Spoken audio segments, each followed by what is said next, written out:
Hola a todos, hoy vamos a trabajar en la organización institucional de las ex colonias norteamericanas una vez que se produce la Declaración de la Independencia.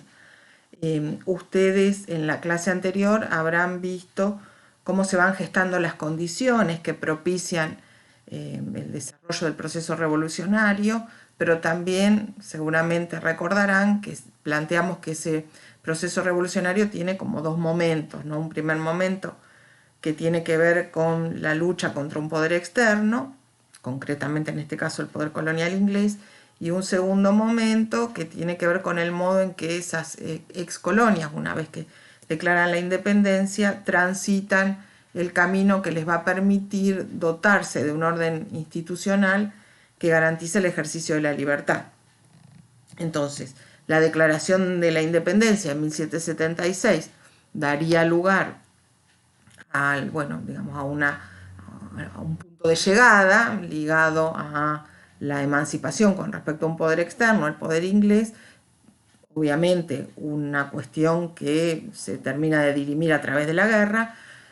pero a partir de ahí lo que hay que empezar a analizar es justamente cómo transitan esas ex colonias el camino de la organización institucional que garantiza el ejercicio de la libertad. Para arrancar, me pareció interesante tomar una frase que aparece en el texto de Adams que dice que la Revolución Norteamericana inicia la época de las luchas por la institucionalización de la soberanía del pueblo en el moderno Estado constitucional. Y efectivamente, la Declaración de la Independencia norteamericana en 1776 es un primer momento, ¿no?, clave en esa institucionalización del principio de la soberanía del pueblo. Es un hito en la historia del constitucionalismo moderno porque allí se plasma la figura del contrato social a través de la combinación entre una convención constitucional y la aprobación de la Constitución o del texto que produzca esa convención a través del voto de todas las personas con derecho a voto. Pero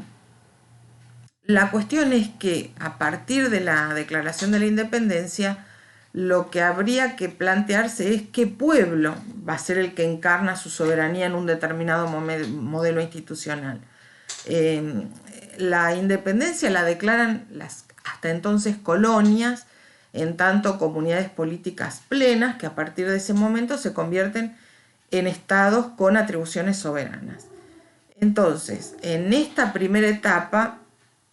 el proceso de institucionalización del principio de la soberanía del pueblo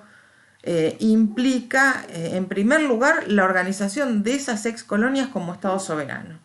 Y el pueblo que se organiza institucionalmente en tanto soberano es el pueblo de esos estados, es decir, el pueblo de Filadelfia, el pueblo de Massachusetts, el pueblo de Nueva York. O sea que lo primero que tenemos que reconstruir es el modo en que cada una de esas comunidades políticas soberanas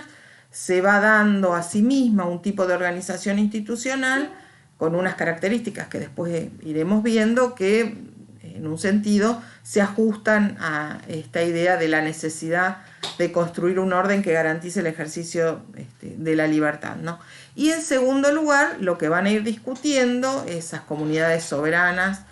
organizadas como Estado es el tipo de vínculo institucional que van a tener entre sí. ¿Cuál es el tipo de vínculo que cada uno de esos estados va a estar dispuesto a sostener con todos los demás? Y en principio el modelo va a ser un esquema de soberanía plural, como dicen los textos que ustedes tienen para leer, una asociación de 13 soberanos o una asociación de repúblicas soberanas que son cada uno de los estados que, digamos, participan del proceso revolucionario que en el 76 implica la declaración de la independencia y a partir del 76 implica el arduo camino, digamos, de organizarse institucionalmente, ¿no? Entonces, ¿cuál es el tipo de organización institucional que se van a dar los estados? Bueno, en general, esto aparece en los textos que ustedes tienen para leer, se organizan a través de convenciones convocadas popularmente, ¿no? Cada una de estas convenciones redactaba un texto constitucional que luego era aprobado o rechazado a través de un referéndum. El objetivo de esos textos constitucionales redactados en las convenciones en general apuntaba a fijar límites a los gobiernos para que no avanzaran sobre los derechos de los ciudadanos. Y para esto se consideraba que era fundamental evitar los ejecutivos fuertes. En general, en todas las constituciones estaduales, los ejecutivos eran débiles y los legislativos eran fuertes y tenían un control bastante sistemático sobre las acciones de los poderes ejecutivos, ¿no? ¿Cuáles serían los rasgos dominantes de esas diferentes constituciones? Obviamente cada una, representa un caso singular, pero podemos trazar algunos elementos en común. Bueno, en principio todas reproducen la idea de que el gobierno es un fideicomiso. Responden a la teoría de John Locke, desarrollada en el segundo ensayo sobre el gobierno civil, que establece que el gobierno es una forma de poder fiduciario que una sociedad le confía a un conjunto de individuos organizados en una institución, asamblea, lo que fuere, ¿no es cierto?, para tomar determinadas medidas de acuerdo a determinadas reglas. Y cuando ese órgano de gobierno traiciona, los principios para los cuales había sido elegido, el núcleo en el que reside el poder soberano, que es el pueblo, tiene capacidad para despojarlos de esas atribuciones que les había transferido y depositarlos en otros individuos o reformular el orden institucional, ¿no es cierto? Entonces, esta idea tomada sobre todo de Locke, de John Locke, del capítulo 13 del segundo ensayo, aparece en general plasmada en las constituciones. Otro de las constituciones estaduales, ¿no es cierto? Otro elemento que se repite es obviamente el de la división de poderes, que ya para ese momento, en Norteamérica es un principio perfectamente asentado, ¿no? Ejecutivo, legislativo y judicial son tres poderes independientes. Como decía antes, la mayoría de las constituciones diseñan legislativos muy fuertes, con una capacidad de control sobre los ejecutivos. En la mayoría de los casos los legislativos son bicamerales, no en todos, pero predomina la tendencia a estructurar los legislativos a partir de dos cámaras, una cámara alta con mayores requisitos para participar y para ser reelegidos, y una cámara baja, una cámara de representantes que se supone que traduce la voluntad popular a través de mecanismos institucionales de elección que van a tener rasgos singulares en cada uno de los estados. En general, los mecanismos electorales tienen restricciones censitarias, es decir, que hay que acreditar alguna forma, de propiedad o algún elemento que indique la condición económica del que vota, pero en general son mecanismos crecientemente inclusivos, porque, por ejemplo, uno de los criterios que se adopta de manera más repetida, ¿no?, en todas las constituciones estaduales es que, solo van a poder votar los varones adultos que paguen las poll taxis, pero las poll taxis eran, como ustedes habrán visto en la clase anterior, algo que pagaban prácticamente casi todos los varones adultos, con lo cual las restricciones eran bastante limitadas y potencialmente estaba abierta la posibilidad, de que se fueran incorporando cada vez más votantes, ¿no es cierto? Obviamente esto no se da en los estados esclavistas, en los cuales las condiciones son bastante más restrictivas. Hasta acá entonces, ¿cómo se organizan los estados? Si la pregunta tiene que ver con el modo en que se instrumenta el principio de la soberanía en la organización institucional, entonces lo primero que tenemos que tener en claro es que con la Declaración de la Independencia en 1776, el pueblo que se organiza institucionalmente como soberano es el pueblo de cada estado. con constituciones que tienen las características que mencionábamos hasta recién. Ahora, la otra cuestión que tenemos que comenzar a analizar tiene que ver con el vínculo que van a sostener los estados entre sí, que responde al modelo de la confederación. Como dicen los textos que ustedes tienen para leer, después de la independencia en general los estados estaban muy poco dispuestos a reemplazar el poder central que hasta ese entonces había tenido el imperio colonial por un poder central norteamericano, aunque lo hubieran elegido los mismos estados o los mismos ciudadanos norteamericanos, ¿no es cierto? Entonces, el modelo que se ajusta más a las digamos, expectativas y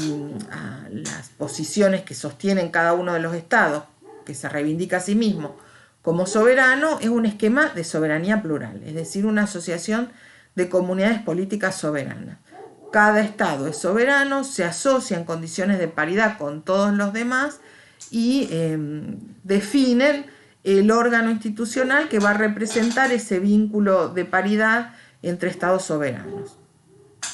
Apenas se declara la independencia, el Segundo Congreso Continental recomienda a cada uno de los estados que ajusten sus cartas coloniales a la nueva situación o que directamente se involucren en un proceso de, digamos, debate constitucional y de redacción de constituciones, y al mismo tiempo le encarga a un comité la redacción de un texto que traduzca ese modelo de soberanía plural que, digamos, en general todos los estados están dispuestos a sostener, ¿no es cierto? El proyecto original es de John Dickinson y de alguna manera sobre ese proyecto se va definiendo cuáles son las características de ese esquema de soberanía plural que identificamos como la confederación, que sería el que en general todos los estados están dispuestos a sostener. Ahora, hasta tanto ese digamos, proyecto toma cuerpo, el Congreso Continental va asumiendo de manera gradual, espontáneamente y casi sin darse cuenta, dicen algunos de los textos, funciones ejecutivas, porque entre la declaración de la independencia y la sanción de algún texto que dé forma al vínculo institucional entre los estados, es necesario fijar algún mecanismo que quede habilitado para hablar en nombre de todos los estados de las excolonias, tanto frente a los poderes internacionales respecto de los cuales van a buscar alianzas, van a buscar préstamos, ¿no es cierto?, como para, digamos, tener algún elemento de articulación que permita resolver los posibles conflictos que se susciten entre esos estados. Entonces, el Congreso Continental va asumiendo estas funciones ejecutivas fundamentalmente para asumir la conducción de la guerra de independencia, que como les decía es lo que va a ratificar la decisión institucional de declarar la independencia en 1776 y que va a tomar 5 años, digamos, hasta que se finalice, ¿no es cierto? Y además también para establecer negociaciones con otras potencias europeas, ya sea para obtener auxilio militar o económico. Finalmente, digamos, el proyecto está más o menos sistematizado para 1778, pero entre 1778 y 1781 se procede a la revisión de la propuesta por parte de cada uno de los estados, ¿no es cierto? Los artículos que habían sido redactados en el 78 terminan de ser ratificados recién en 1781, que es cuando entran en vigor, y entonces ahí sí podemos tener, digamos, definido un esquema a partir del texto de los artículos de la Confederación que reconoce que los 3 estados conservan su soberanía, su libertad, su independencia y forman una liga de amistad. Esto es textual, así aparece en los artículos de la Confederación, que conforman, qué vínculo van a sostener los estados entre sí, una liga de amistad, ¿no? Esta es una fórmula que habla a las claras de esa vocación de paridad que tienen todos los estados que, como les decía antes, ¿no?, si se opusieron frente a Inglaterra a un poder central colonial, no van a estar dispuestos a reemplazar ese poder central colonial por un poder central elegido localmente. Entonces, los tres estados forman una liga de amistad y conservan su soberanía, su libertad y su independencia. El órgano institucional que vehiculiza ese vínculo de liga de amistad entre los estados es el Congreso de la Confederación, que tiene una composición que puede, digamos, de delegaciones estaduales, ¿no es cierto? La delegación puede variar, cada estado decide cuántos representantes manda al Congreso, puede ir de 2 a 7, las delegaciones son elegidas por las legislaturas de cada estado, pero lo importante es que cada delegación tiene solamente un voto, porque esa es la forma de garantizar esa relación de paridad entre comunidades políticas soberanas, ¿no es cierto? Si el voto fuera proporcional al tamaño de la delegación, obviamente se produciría un desbalance que iría en desmedro de la igualdad en la condición de soberanía que reivindica cada una de esas comunidades políticas. En el marco de la discusión sobre los artículos de la Confederación ya había aparecido el problema de la representación, cómo iban a estar representados los distintos estados en el Congreso de la Confederación, si iba a ser una representación proporcional a la cantidad de habitantes, si iba a ser una representación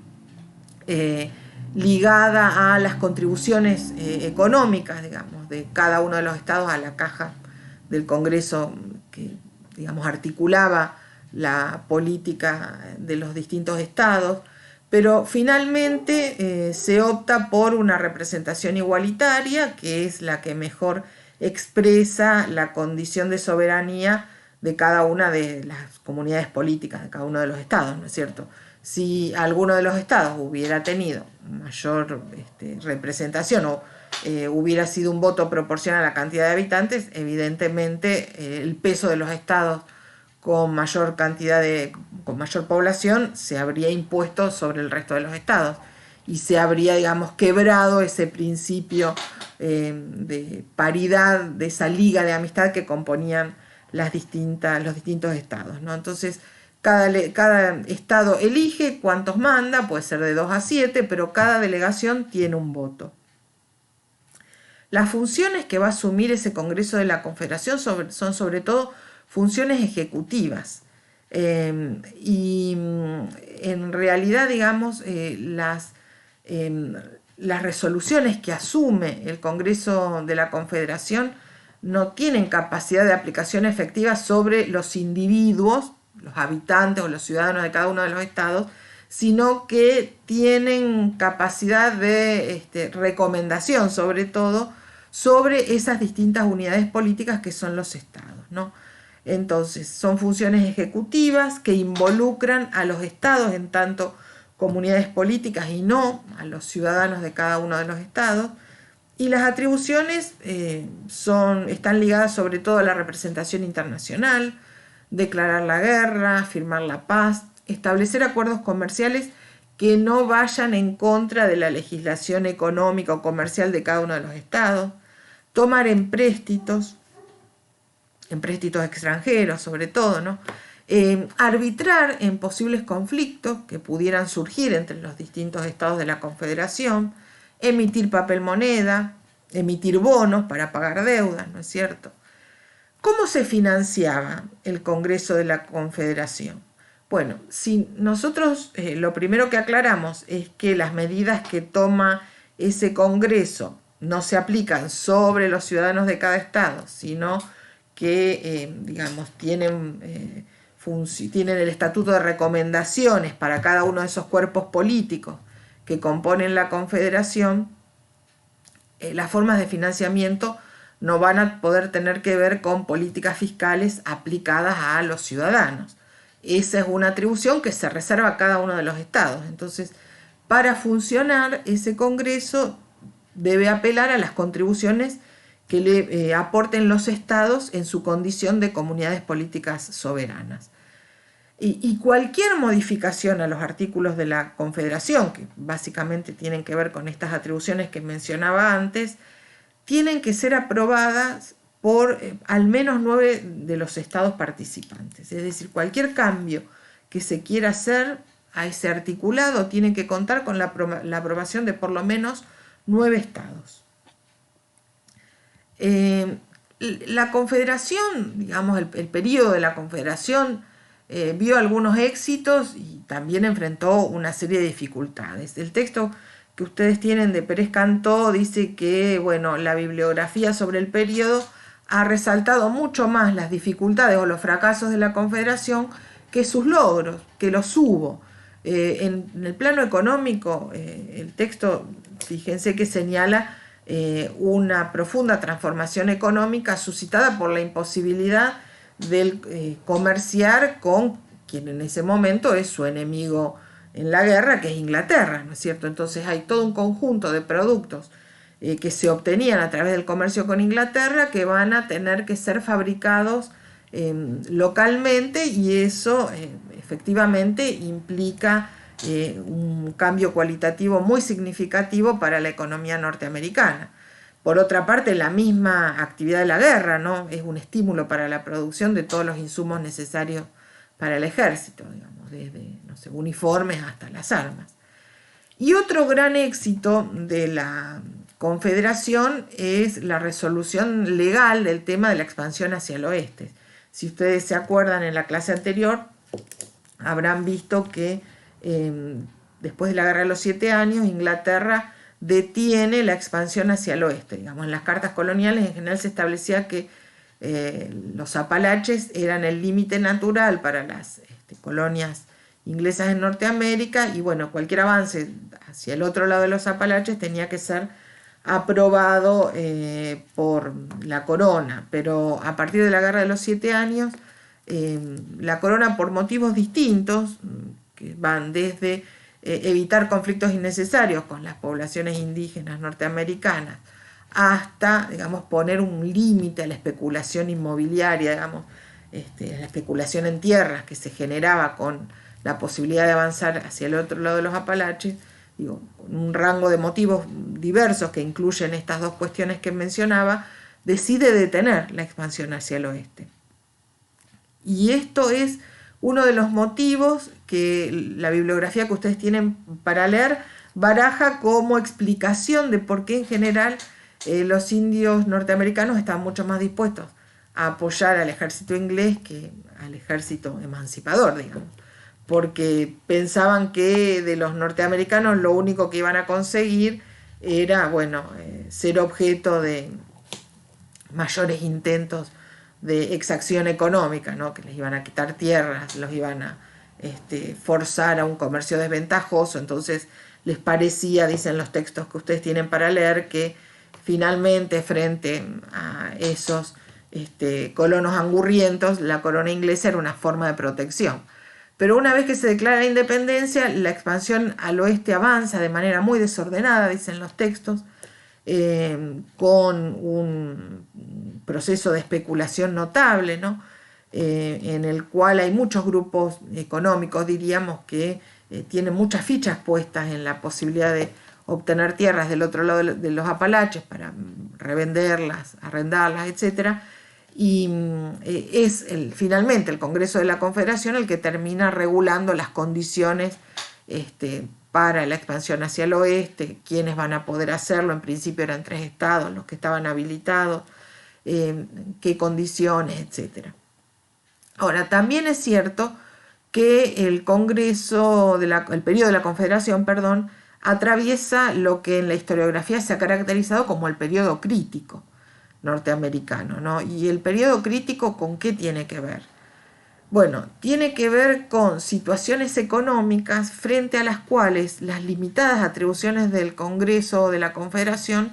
era impotente, digamos, y no podía hacer frente.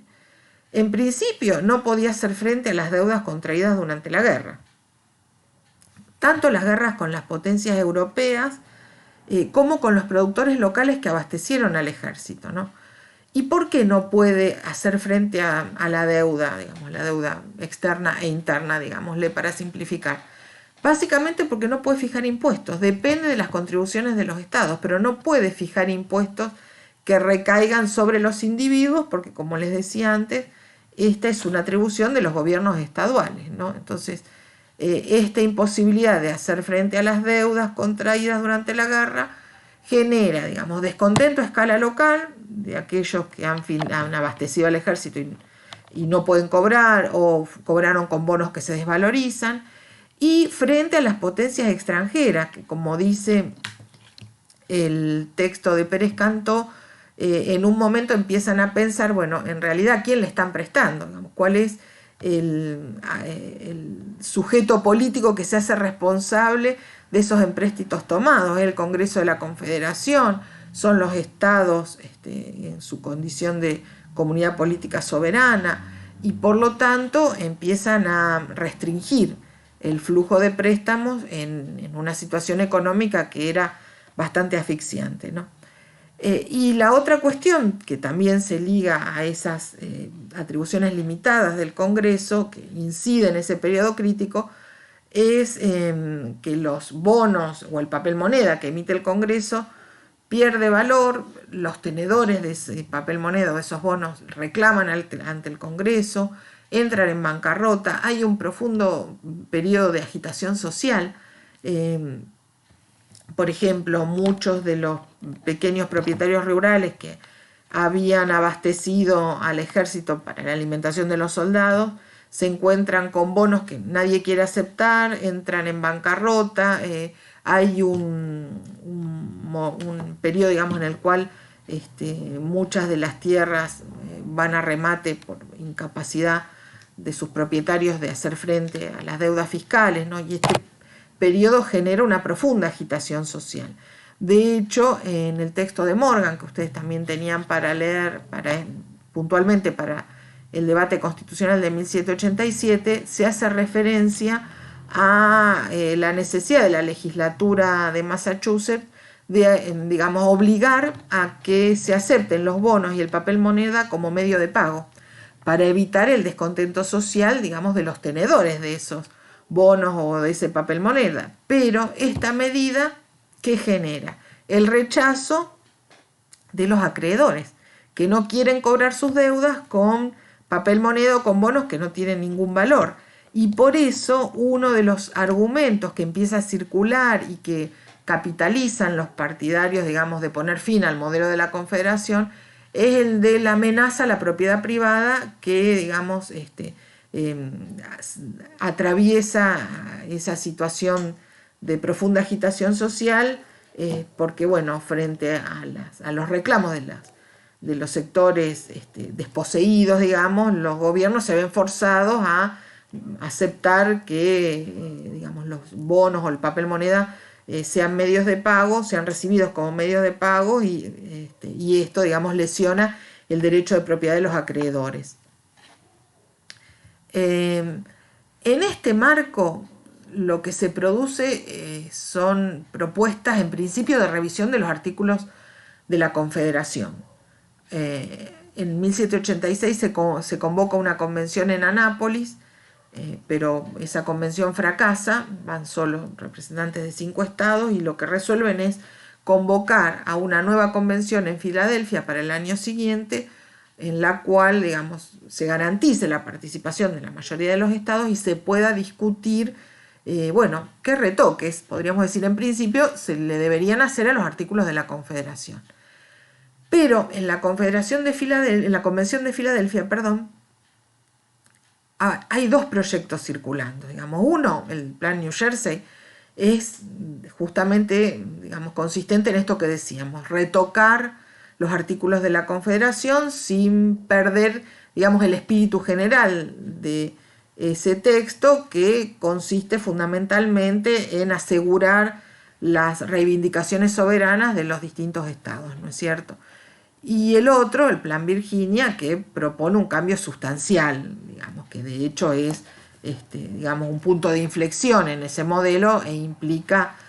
un texto constitucional radicalmente diferente.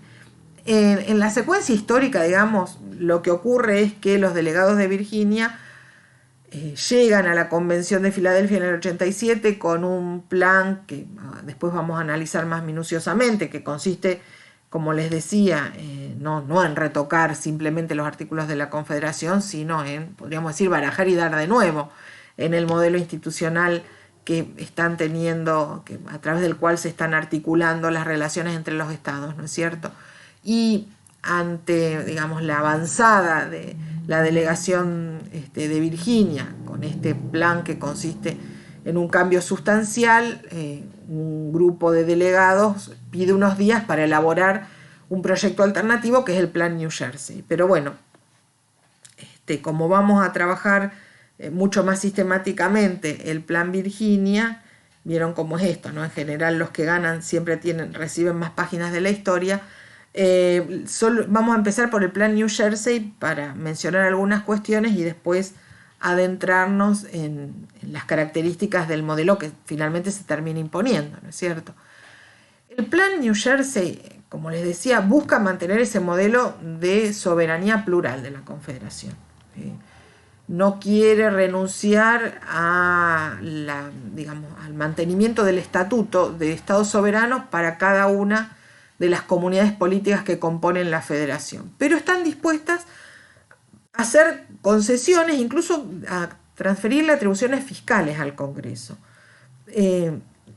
ese marco hubo propuestas diferentes, incluso hubo algunos que plantearon que el monto total de la deuda que se tenía con las potencias extranjeras se repartiera entre los 3 estados y bueno, que cada estado se hiciera responsable de una porción de esa deuda, ¿no? En general, lo que sostienen los textos que ustedes tienen para leer es que el Plan New Jersey expresa en algún sentido un proyecto de nación más ligado a los pequeños propietarios rurales que conciben, que tienen en la cabeza, digamos, la imagen de una nación de pequeños propietarios de tierras, ¿no? Una economía de base fundamentalmente agraria, que, digamos, destine a la actividad comercial solo a aquello que, digamos, queda como excedente de esa economía agraria o lo que se necesita para abastecer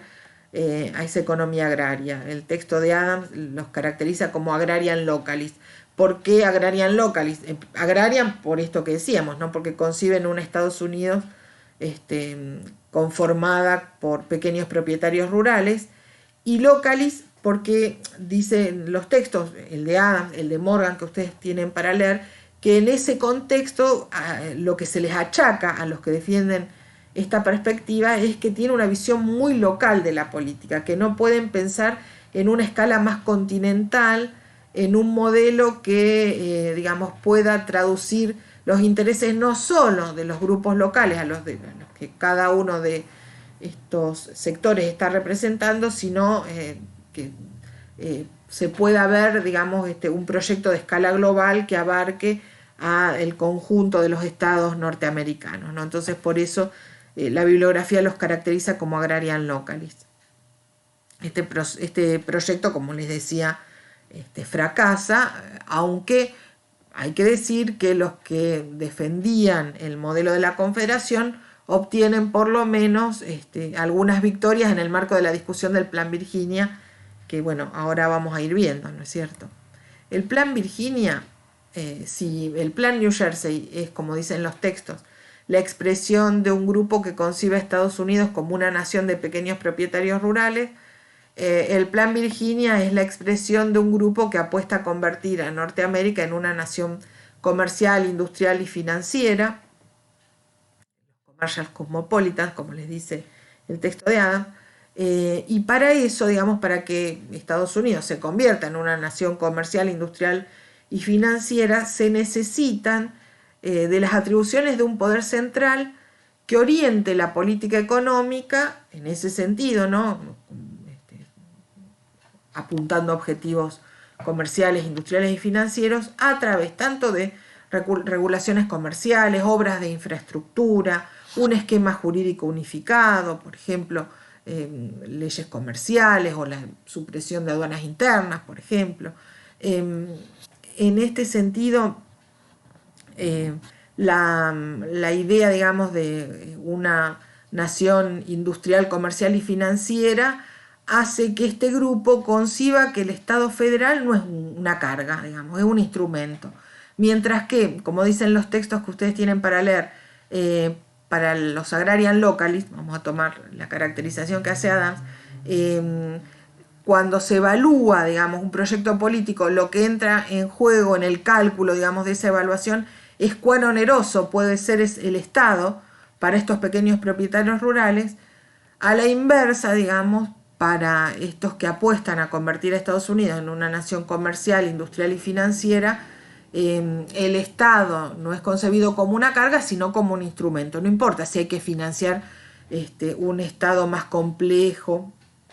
con una burocracia más robusta, con un conjunto de instituciones más vastas, porque a través de ese Estado más robusto se va a lograr orientar la economía a través de lo que decíamos, ¿no? Regulaciones comerciales, obras de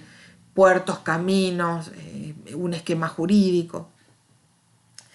Para sostener, digamos, el proyecto de un Estado federal, que es lo que subtiende al Plan Virginia, los que sostienen el Plan Virginia, digamos, apelan a la figura del pueblo norteamericano como sede del poder soberano, por encima del pueblo particular de cada estado. Y por lo tanto, ese pueblo soberano va a ser, digamos, la fuente de un poder constituyente que siempre va a tener, digamos, atribuciones para reformular los poderes constituidos, ¿no? La cuestión, según lo plantea el texto de Morgan, tiene que ver justamente con la misma noción de soberanía, ¿no? Si soberano es aquel que no reconoce ningún poder por encima suyo, y hasta este momento los pueblos soberanos que se habían organizado institucionalmente eran los pueblos de cada uno de los estados, el pueblo de Virginia, el pueblo de Massachusetts, el pueblo de Nueva York. ¿Qué poder por encima de esos poderes soberanos, digamos, de escala estadual, se podía invocar para sostener una reforma sustancial como la que propone el Plan Virginia? Bueno, el pueblo norteamericano, que como dice Morgan, en ese momento es una ficción. En realidad hasta ese momento no tenemos un pueblo norteamericano, tenemos los pueblos de cada uno de los estados que hasta ese momento se habían organizado institucionalmente. Pero la imagen de un pueblo norteamericano ofrece la posibilidad de encontrar una instancia superior a cada uno de estos pueblos estaduales y además reconocer en esa instancia superior la presencia de un poder constituyente que, digamos, no está limitado a las condiciones de los poderes ya constituidos, digamos, que puede modificar las reglas de los poderes constituidos porque justamente el soberano es el que está más arriba de cualquier otro poder y por lo tanto tiene la capacidad de reformular esos poderes constituidos. Los cuestionamientos al modelo de la confederación que aparecen en este sector tienen que ver con la idea de que el Congreso, para empezar, no representa al pueblo norteamericano, es un representante de representantes por la matriz conceptual de la confederación. La confederación es una liga de amistad entre estados soberanos y por la mecánica de la elección, porque las delegaciones de los estados que participan en el Congreso de la Confederación no son elegidas por el pueblo, como decíamos antes, sino por las legislaturas. En todo caso, son indirectamente elegidas por el pueblo, porque bueno, si a las legislaturas las eligió el pueblo, bueno, estas legislaturas que eligieron a las delegaciones que van al Congreso de la Confederación, indirectamente, podrían transferirle ese poder del pueblo a las delegaciones estaduales, pero en general el argumento es es un representante de representantes, digamos, las delegaciones del Congreso de la Confederación representan a representantes, que son los miembros de las legislaturas. Y además tienen atribuciones pero no tienen poder. El texto de Morgan dice, tienen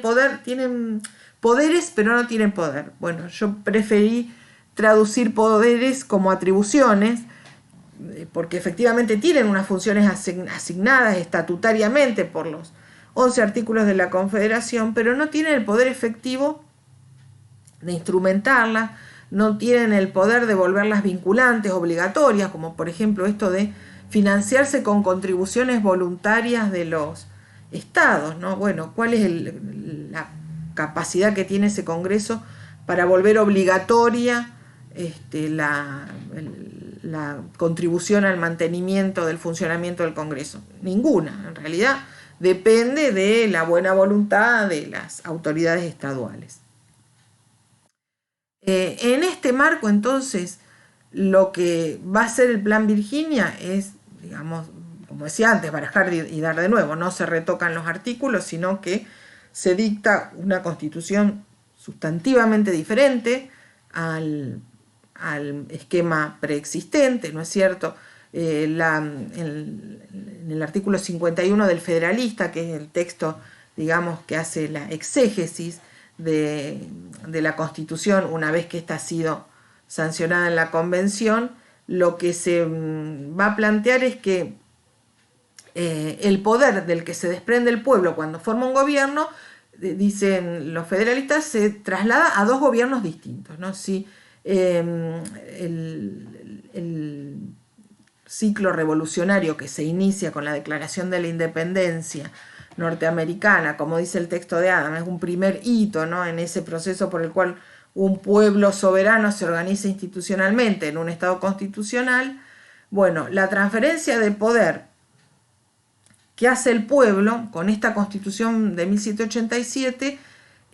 digamos, implica que se desprende de poder hacia dos gobiernos distintos, digamos. En principio, del poder que se desprende para transferírselo a los gobiernos estaduales,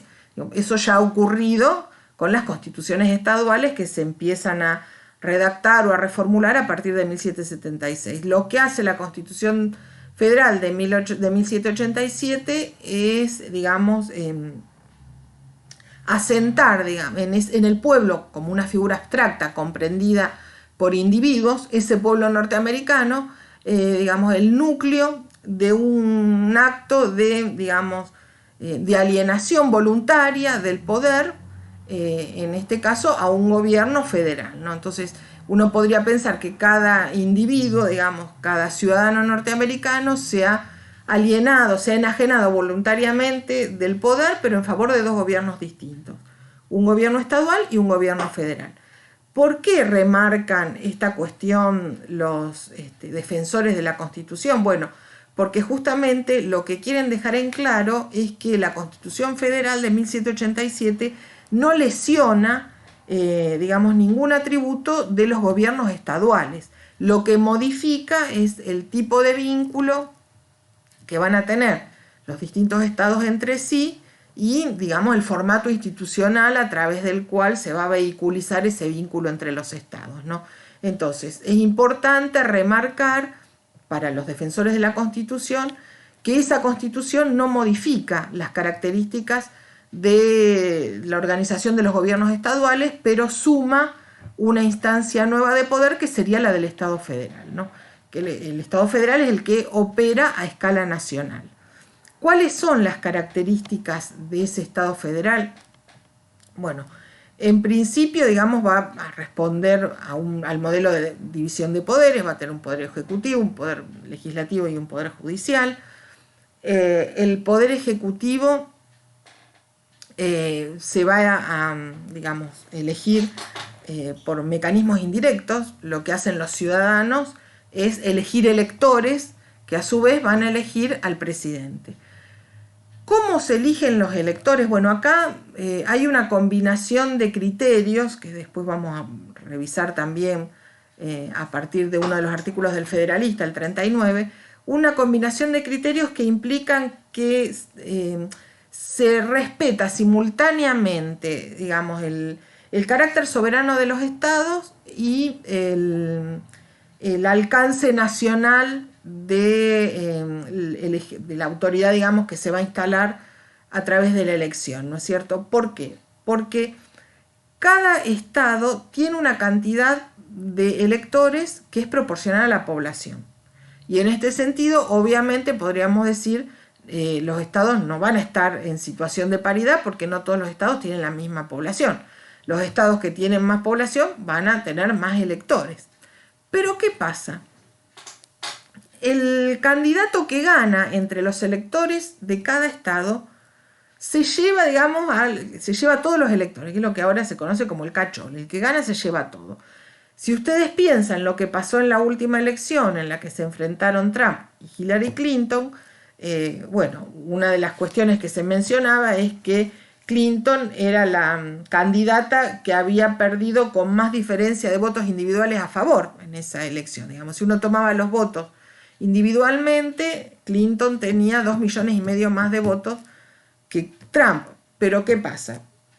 Trump gana porque se lleva, digamos, el conjunto de los electores de cada uno de los estados en los que ganó. Entonces, el problema no es que la elección sea indirecta, porque bueno, si se replicara, digamos, de manera automática ese mecanismo indirecto, digamos, en la cantidad de electores que van a votar después al presidente, bueno, igualmente ganaría el que tiene más votos individualmente considerados, ¿no es cierto? Pero el tema es que en cada estado, digamos, gana el candidato que ha obtenido más electores y, digamos, se queda con todos los electores de ese estado, aún los que no habían votado a su favor. Por otra parte, el legislativo es bicameral y acá podemos plantear lo que decíamos antes, ¿no? Bueno, el plan New Jersey pierde, pero los que defendían ese modelo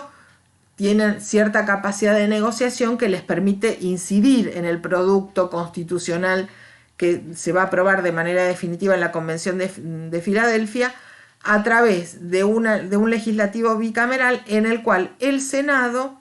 tiene representación igualitaria para todos los estados. 2 senadores por cada estado, hasta 1913 elegidos por las legislaturas estaduales. Es decir, que en el Senado no importa si un estado tiene 1 millón de habitantes y otro tiene 10.000, cada uno de esos estados va a tener 2 senadores. Mientras que la Cámara de Representantes sí, digamos, tiene una representación proporcional a la población, la cantidad de habitantes. En principio la propuesta era de un representante cada 40.000 habitantes, después se llega a 30.000 habitantes o fracción mayor de 16.000. Estos representantes son elegidos de manera directa y además se acuerda en que la legislación fiscal tiene que pasar sí o sí por la Cámara de Representantes. Y después un poder judicial independiente que tiene el control de constitucionalidad sobre las leyes y que, digamos, está integrado por personal que tiene un carácter vitalicio. Los jueces son vitalicios mientras acrediten buena conducta. Una vez que se aprueba esa constitución en la Convención de Filadelfia, lo que resta es el proceso de ratificación. Si nosotros tomamos lo que habíamos mencionado cuando hablamos de los artículos de la Confederación, lo que correspondía, dado que todavía no estaba vigente la Constitución, sino que había que ratificarla, lo que había sido fue aprobada al interior de la Convención, ¿no es cierto? Pero restaba que fuera ratificada por los estados. Ese proceso de ratificación, si se hubiera adecuado a lo que establecían los artículos de la Confederación, habría debido, digamos, contar con la aprobación de al menos 9 estados de los que conformaban la Confederación, ¿no es cierto? Pero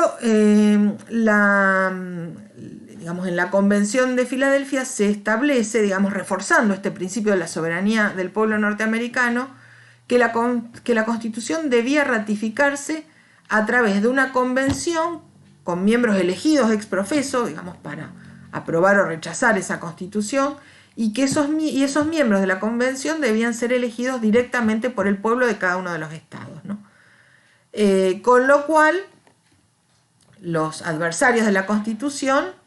van a argumentar que la Constitución nace de alguna manera violando, digamos, el marco regulatorio que estaba vigente hasta ese momento, que es el de los artículos de la Confederación. Pero bueno, finalmente se impone esta alternativa, digamos, la Constitución debe ser ratificada a través de convenciones cuyos miembros van a ser elegidos directamente por el pueblo de cada estado, a través de mecanismos electorales que quedan reservados a los estados, digamos, la práctica electoral se va a mantener, digamos, cada estado va a convocar a esa elección de acuerdo a las prácticas que están siendo vigentes en ese momento. En general, el criterio que prima es el de varones adultos contribuyentes, que como les decía antes, si la contribución que se toma como referencia es las poll taxes, es bastante inclusivo, ¿no es cierto? Pero lo interesante es que este proceso de ratificación, ¿no?, que iba a implicar que los ciudadanos de cada uno de los estados votaran a los miembros de una convención de ratificación, obligó a, digamos, argumentar en la esfera pública acerca de los beneficios de la Constitución. Y entonces la prensa se convierte en un espacio privilegiado para la discusión y la defensa o el ataque, digamos, a esta Constitución sancionada en la Convención de Filadelfia, ¿no? Y entonces, digamos, el panorama se polariza claramente, ¿no?, entre los defensores de la Constitución, que se autodefinen como federalistas, que defienden un Estado federal y un gobierno nacional, y como dice Adams, en realidad el mote de antifederalistas para los que se oponen al modelo de la Constitución de 1787, en realidad es bastante engañoso, porque los antifederalistas son los que defienden el modelo de la Confederación. Por lo tanto, en todo caso habría que pensar que son los defensores de un federalismo más radical que el de los federalistas. Pero bueno, son identificados como antifederalistas, los adversarios de la Constitución, y en este marco, digamos, de profundos, intensos debates para defender o cuestionar la Constitución de 1787,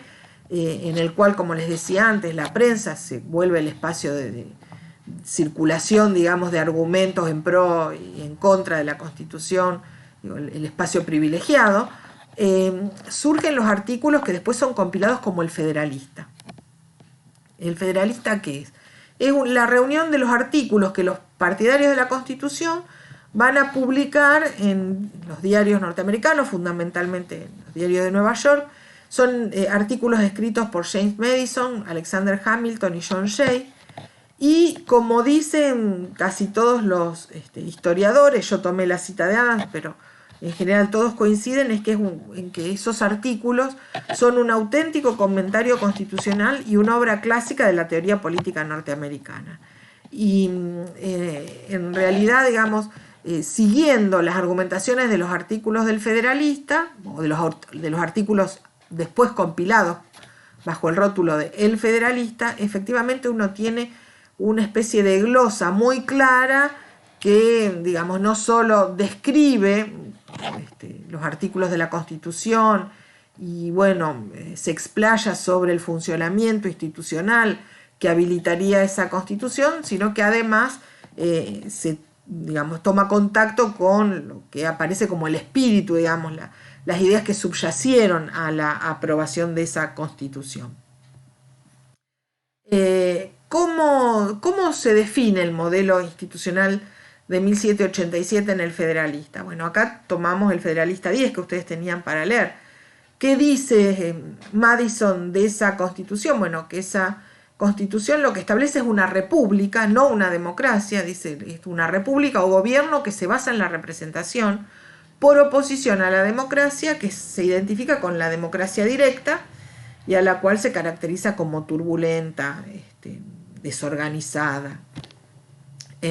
La imagen de la democracia que transmite, digamos, el artículo es la democracia directa de la polis ateniense, si ustedes quieren, ¿no? Mientras que dicen la Constitución lo que establece es una república que sería un gobierno basado en la representación. En la república, digamos, ese gobierno basado en la representación es elegido por el pueblo, pero el pueblo no ejerce directamente el poder y es un modelo, dice Madison, aplicable a un territorio extenso. En general, dice Madison, se ha venido pensando que la república era mucho más adecuada para territorios pequeños porque en territorios extensos con una gran cantidad de población era muy difícil instrumentar un gobierno del pueblo sobre todo si pensamos en un gobierno del pueblo ejercido de manera directa, mientras que la representación resuelve el problema tanto de la extensión territorial como de la densidad demográfica, ¿no? ¿Y cuáles son las cuestiones que se resuelven fundamentalmente a través de la República? ¿Cuál es el argumento central que estructura el artículo 10 del Federalista, ¿no? El artículo de Madison? ¿Qué es lo que Madison argumenta que la República es capaz de contener? El problema de la facción. Y la facción se entiende, dice, como un grupo de ciudadanos que estén en mayoría o minoría, actúan movidos por el impulso de una pasión común o por un interés adverso a los derechos de los demás ciudadanos o a los intereses permanentes de la comunidad considerada en su conjunto. Fíjense que para Madison una mayoría, digamos, puede ser facciosa. El hecho de que sea mayoría no evita la posibilidad de que tenga un carácter faccional, ¿no es cierto? Porque sería faccional no por su número, ¿no? Lo que define una facción no es la cantidad, digamos, de miembros que la componen, sino su inclinación a una pasión común o a los intereses adversos a los derechos de los demás ciudadanos, o a intereses adversos a lo que serían los intereses permanentes de la comunidad considerada en su conjunto. Y el problema de la facción es sobre todo que pone en riesgo los derechos privados, así lo formula el texto de Madison, fundamentalmente los derechos de la propiedad. Porque además Madison reconoce que la facción expresa el enfrentamiento más característico de todas las sociedades, que es el que enfrenta a los propietarios y a los que no tienen propiedad. Dice, los propietarios y los que carecen de bienes han formado siempre distintos bandos sociales. Y antes yo les mencionaba esa situación del periodo crítico norteamericano en el cual la legislatura de Massachusetts tuvo que convertir en ley la posibilidad, digamos, de pagar deudas con bonos o con papel moneda para evitar la agitación social, y esta medida había sido considerada por los acreedores como violatoria, digamos, de los derechos de propiedad. Este argumento, digamos, en el Federalista 10, de alguna manera recoge una preocupación, o podríamos decir un tópico discursivo que circulaba mucho en esa época, que es que efectivamente esa situación de agitación, consecuencia del periodo crítico, era, digamos, atentatoria contra los derechos de propiedad, porque efectivamente, como reconoce el propio Madison, la división entre los propietarios y los que no tienen propiedad es la división, digamos, más constante a lo largo de la historia y la que siempre ha formado bandos opuestos. ¿Cómo se evita entonces el problema de la facción? Bueno, a través de la representación. ¿Por qué? Porque ahí no hay, digamos, un gobierno directamente ejercido por el pueblo, sino que el pueblo le delega el poder a un grupo pequeño, escogido, dice Madison, entre los mejores, entre aquellos que pueden discernir mejor cuál es el verdadero interés del país. Digamos, es un filtro, la representación, que permitiría que solo accedan al poder los mejores. Por otra parte, y en consonancia con ese argumento de que una república entendida como el gobierno a través de la representación es el modelo más apto para un territorio extenso, una de las cosas que va a plantear Madison es que en un territorio extenso va a ser muy difícil que, digamos, los grupos de interés se puedan aglutinar y formar una mayoría. En un territorio extenso va a ser más fácil que se multipliquen los grupos de interés,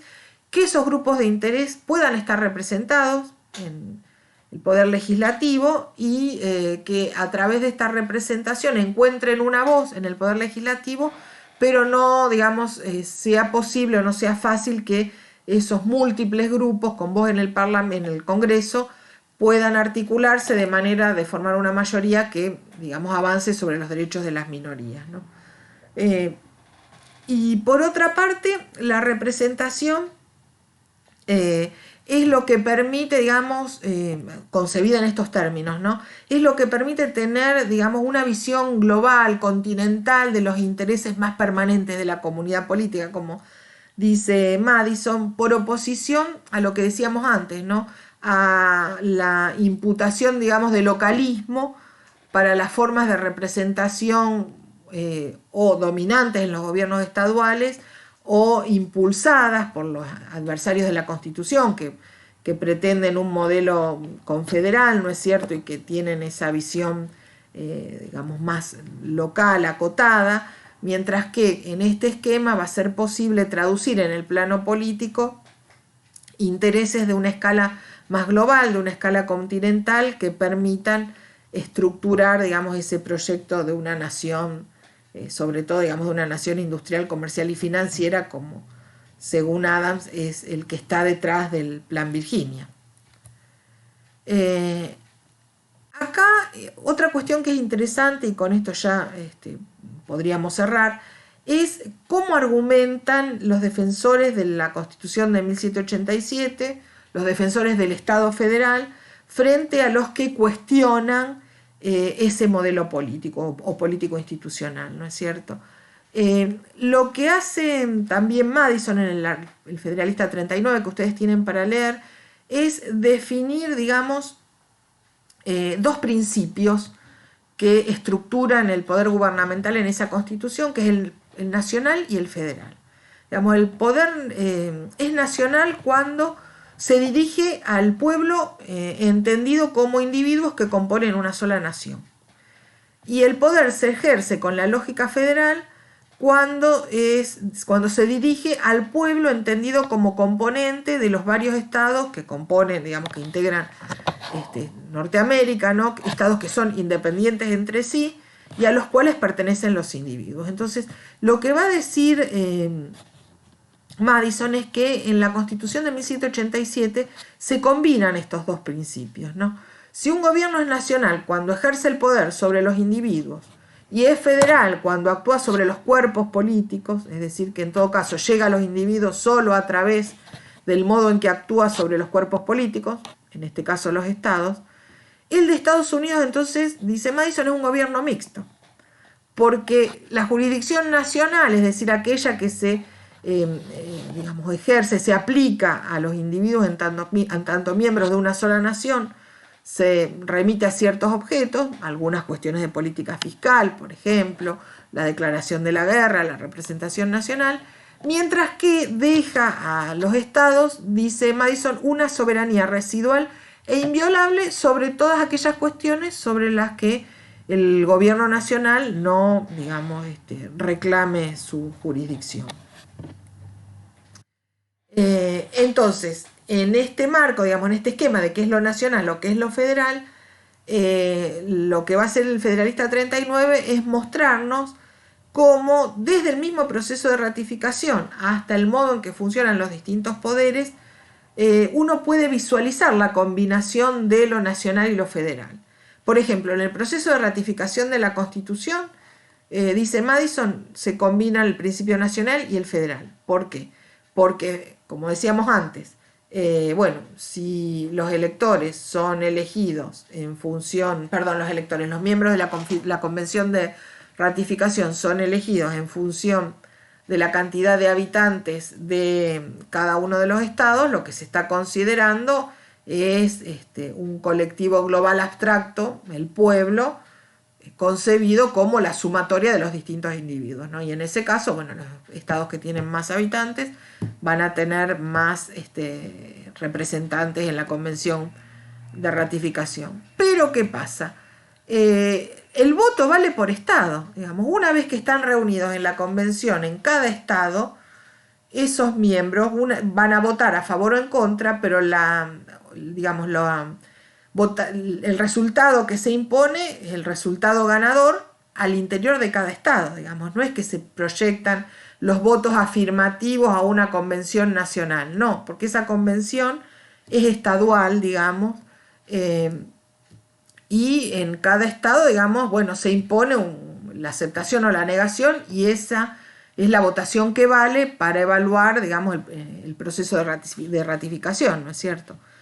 En la elección del presidente también, dice Madison, se combinan ambos principios, como les decía antes, ¿no es cierto? El colegio de electores es proporcional a la cantidad de habitantes de cada estado, pero después, bueno, el candidato que, digamos, gana en un estado se lleva a todos los electores y bueno, en definitiva termina traduciendo la voluntad general del estado y no de la nación, de cada uno de los estados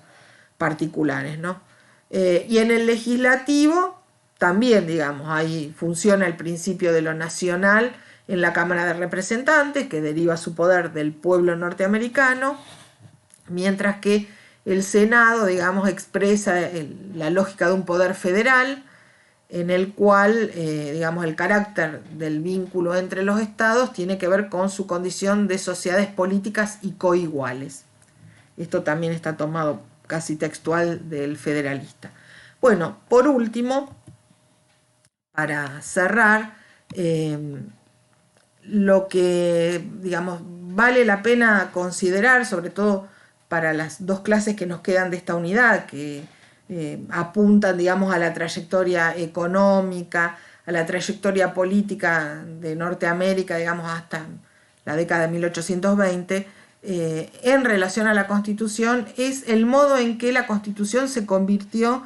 en una especie de ícono, ¿no?, de valor político. En el texto de Adams ustedes tienen una cita de un juez que dice que todos los hombres necesitan ídolos, y que, bueno, en Norteamérica el ídolo va a ser la Constitución. La Constitución va a ser el elemento aglutinante que va a permitir, digamos, configurar lazos políticos sostenibles, sustentables, digamos, reproducibles a lo largo del tiempo. Y efectivamente, digamos, si uno ve cómo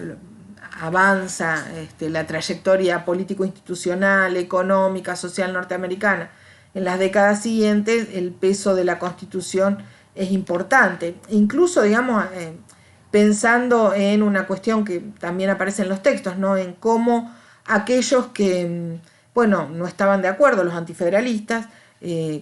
obtienen, digamos, su primera victoria política logrando incorporar en la primera, digamos, el primer congreso que sesiona en 1789 con la elección de Washington, las enmiendas que se convierten en una declaración de derechos, que es otra cuestión que estaba en discusión en el debate de la Convención de Filadelfia. El texto de Morgan dice que los convencionales favorables al Plan Virginia se negaban a incluir una declaración de derechos porque decían que toda la Constitución en sí misma era una profunda ratificación de derechos. Bueno, finalmente en el primer congreso que sesiona, los antifederalistas logran a través de las enmiendas que se incorpore la declaración de una serie de derechos, con lo cual de alguna manera la Constitución se, digamos, muestra como un dispositivo muy flexible para domesticar los enfrentamientos, vehiculizar las disputas, ¿no es cierto?, incluso incorporando el mecanismo de la enmienda como una forma, digamos, regular de autocorrección, podríamos decir, de la Constitución, sin necesidad de convocar a una convención que discuta todo desde cero. Y efectivamente, digamos, eso la convierte en una herramienta tanto institucional como simbólica muy potente para articular las diferencias políticas en Norteamérica. Bueno, en la próxima clase vamos a seguir con esto que les decía, ¿no?, los desarrollos económicos y sociales en Norteamérica a partir de 1789, para cerrar con una última clase sobre una evaluación, digamos, del sistema político norteamericano para fines de la década de 1820. Nos vemos la próxima.